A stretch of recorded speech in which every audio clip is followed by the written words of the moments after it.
Leaving academia can be hard. We get it. We've been there. In this video, you're going to hear Jen's story of leaving academia.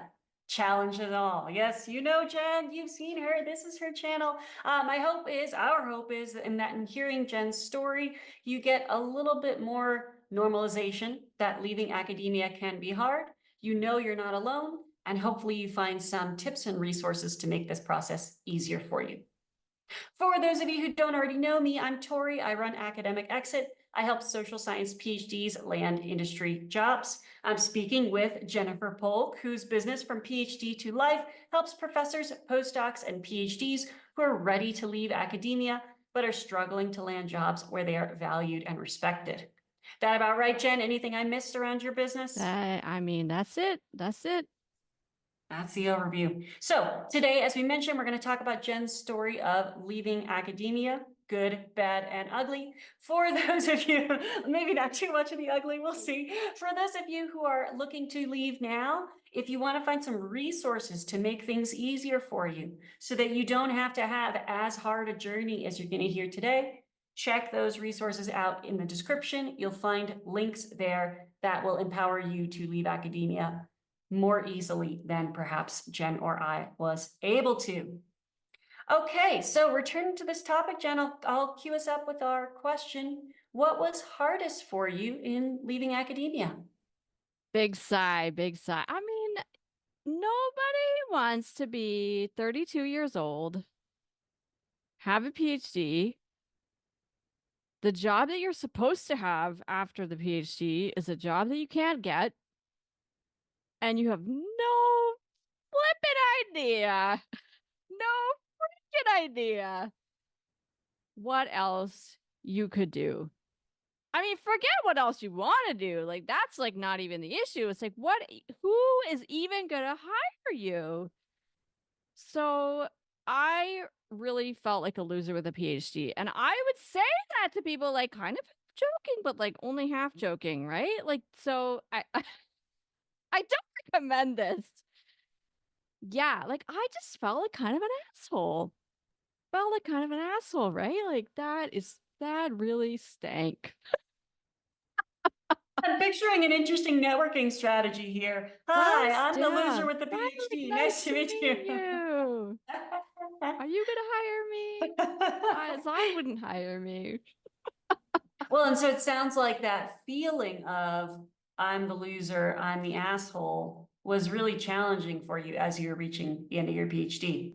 Man, it's yeah, what to say about this? It's like in some ways, okay, I had really latched on to academia as my community. And what so specifically, like I did a PhD in a discipline, history and diplomatic history, American foreign relations, and I was like a keener. It's a Canadian word like we use up here. Right? Like I was really keen. I was like on the listservs.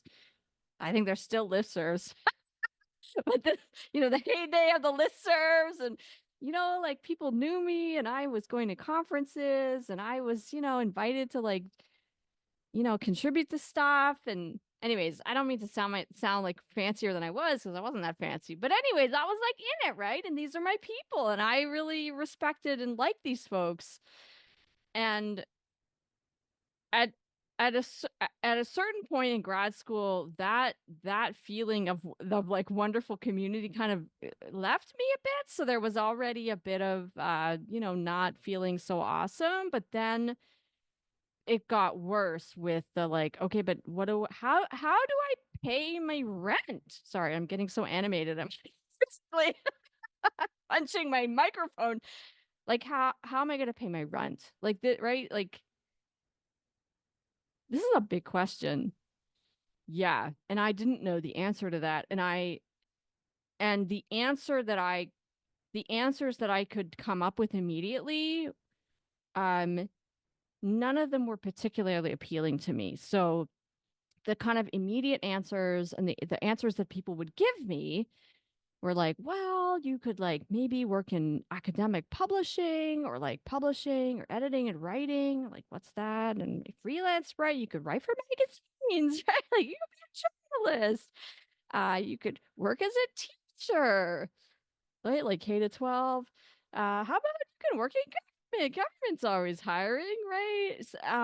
Museums and nonprofits, but any one of those options, like as I actually looked into them seriously, it was like, not really, really. Ah, ah, it Well, and just it's was no funny. good. It was no good. Yeah, as you're talking about, I'm thinking about the like systematic lack of knowledge that folks in academia have about jobs outside of it. But that's neither here nor Like there. feeling so like without option and so disconnected to the real world and so lacking. Like, I'm not saying this was true, but feeling that I had nothing to contribute, that I had no skills, that I had nothing that would be enticing for employers, that I had no place in the world as a professional. I mean, I couldn't be a professional. That ship had sailed, already. Oh, Tori, this sucked. We're bringing back some tough moments here. You're remembering it. But I don't think you're alone in these, right? This, do I have anything to contribute, right? What are things out there like in the real world? I don't think you're alone in those sentiments. I'm sure you've encountered them as well from folks who you worked with. Yes, and I'm also very glad to encounter folks that do not think this way, right? So, if you're not resonating with what I'm saying, good, well done. Because obviously I don't recommend this. I don't. Yeah, It's like just feeling like a total loser and a jerk and an ass. I mean, I'm using bad words, but like, no, not recommended. It's so interesting though, and I'll just share, like you were saying, you felt like the asshole. I felt like they were the assholes, right? Academia was the asshole. I don't think that served any better. So really, like the assholery feeling is probably natural, and there's a space to move through it. So you're at this point where you were worried about how do I pay rent, where to some extent that you'd sort of move past this, like where are my people? What am I going to do without my people? How did you move through those fears? Yeah. Okay. So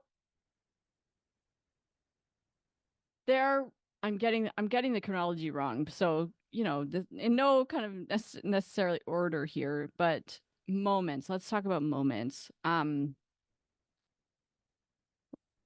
When I couldn't make myself write 150 words to be part of a proposal for a roundtable at a conference with like scholars in my emerging, subfield or whatever.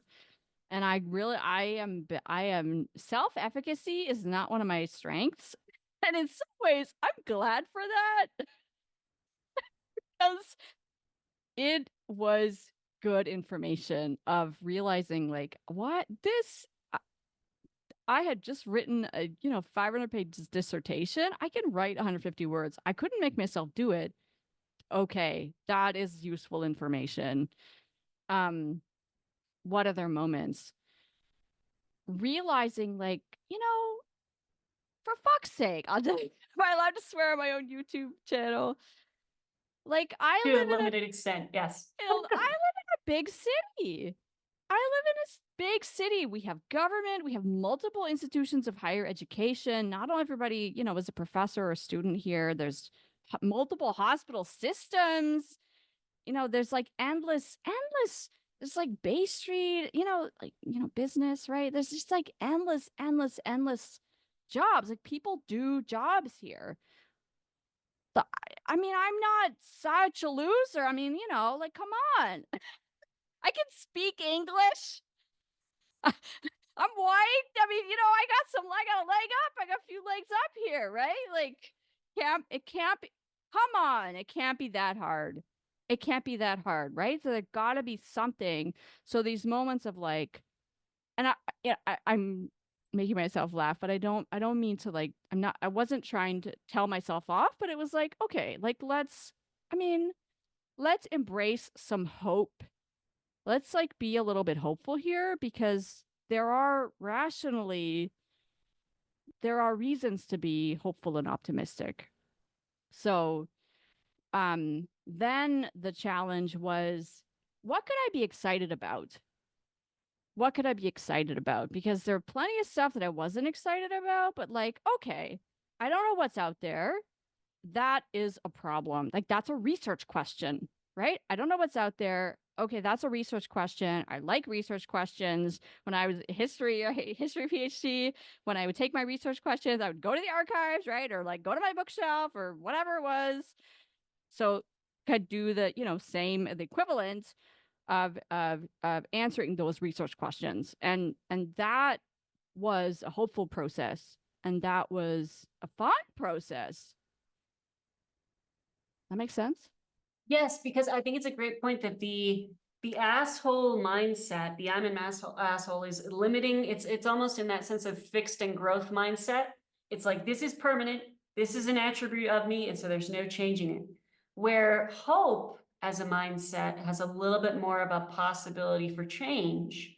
And that once you got there, then the curiosity that you had harnessed for so many years in your PhD, you could put that to work in service of where you were headed next. And so once you got out of that place of castigating yourself, the curiosity then, it sounds like, gave you momentum to move forward. Yeah, and you mentioned curiosity. I think one of the like practical things that it was such a small thing but actually really helped me was this assessment, this tool called the VIA Character Strengths survey of character strengths. And it's like a free thing. It takes like 10 minutes. Like just do it, right? You have to give them their email address. But it framed who you are as a person in terms of your strengths, not weaknesses, strengths. And so my strengths, often when I do this test, the same kind of stuff shows up, but it's like curiosity, love of learning, perspective taking, honesty, open-mindedness, like, okay, fairness. Like these are all things that actually help me as a job seeker, help me as somebody who is in search of answers to a question. I like questions are good, right? Questions are exciting, right? You can learn shit, you can be curious. Like that's fun. So I think um reframing this from like this fucking sucks, which was not untrue, to oh, this is a really juicy question then that made it easier, right? So it's obviously still a process and still required all sorts of things that it required, but it just totally reframed the situation from I'm an asshole to like, I got a problem to solve. I'm a Well, and dork. actually, no, in those character strengths, I can hear a number of the things that make you a good business owner, right? That curiosity, going out there, the openness, those are things that I think probably serve you in your business. And so, how did you find your way from there to where you are now? Ah, yeah, interesting. I think there's different ways of answering this question, but one way, this is maybe like less um it's not so woo woo, but like I hired a career coach, Hillary Hutchinson. I hired Hillary. She's still around. You should hire Hillary or me or Tori. Like hire one of us. And yeah, working with her was really life changing. But one of the things was that um interacting with her inspired me and got me thinking that I could do this kind of work too. It's not only like, oh, I want to copy Hillary. I mean, yeah, some of that. But so I guess to broaden out is that interact with folks that I could imagine myself doing parts of their jobs. And so another example was that I did a couple of day-long workshops. Like I participated in, I should say, a couple of like these day-long workshops that were put on for grad students. Um, and my takeaway from those was less like the specific content of those workshops. And this is not a denigration in any way of those facilitators, but what was really interesting for me was watching those facilitators and the like this, whatever you the spidey senses or whatever started going of like, oh, ooh, that's interesting. That's interesting. So actually like going out and in and experiencing different kinds of work. I mean, I wasn't like doing an internship and I didn't have, a job, but sort of interacting with other people, it got my ideas flowing. And in fact, I did have a kind of a part-time kind of freelance kind of job. And again, I wasn't that specifically wasn't going to lead to a full-time career, but there were sparks, there were moments in that. There were right? There was inspirations in that. And so latching onto those things and starting, putting those in my bucket, right? Or that's a wrong word for it, but like these are things I'm gonna take away, carry with me, and go and seek out. Well, Yeah, now I sound excited, right? yes, I think this is the most excited I've seen you in one of our videos. It's good. We should talk about your story more often. And so what I'm hearing is, again, of things you're putting in your bucket, you were seeking out inspiration. You're putting yourself in spaces where you were interacting with new people who weren't strictly in the academic circle, which is important because it gives you a sense of possibility. Especially people that actually like what they do some of the time. Crazy. I know I sometimes say for informational interviews, if you really have no idea where you want to go, just talk to someone who enjoys their work and figure out why, right? Like as a first research question, hey, they seem to like it. What do they do and why do they like it? Right. So it's a great place to start. I can also see how you liked the workshop leaders. And I know you lead workshops now because in many ways, facilitation draws from teaching skills. And people ask frequently, like, how do I take my teaching skills and apply them outside of academia? Different people who you're working with, but that sort of same essence of I'm going to share some knowledge for it with you and help set it up in an environment where you can gain it.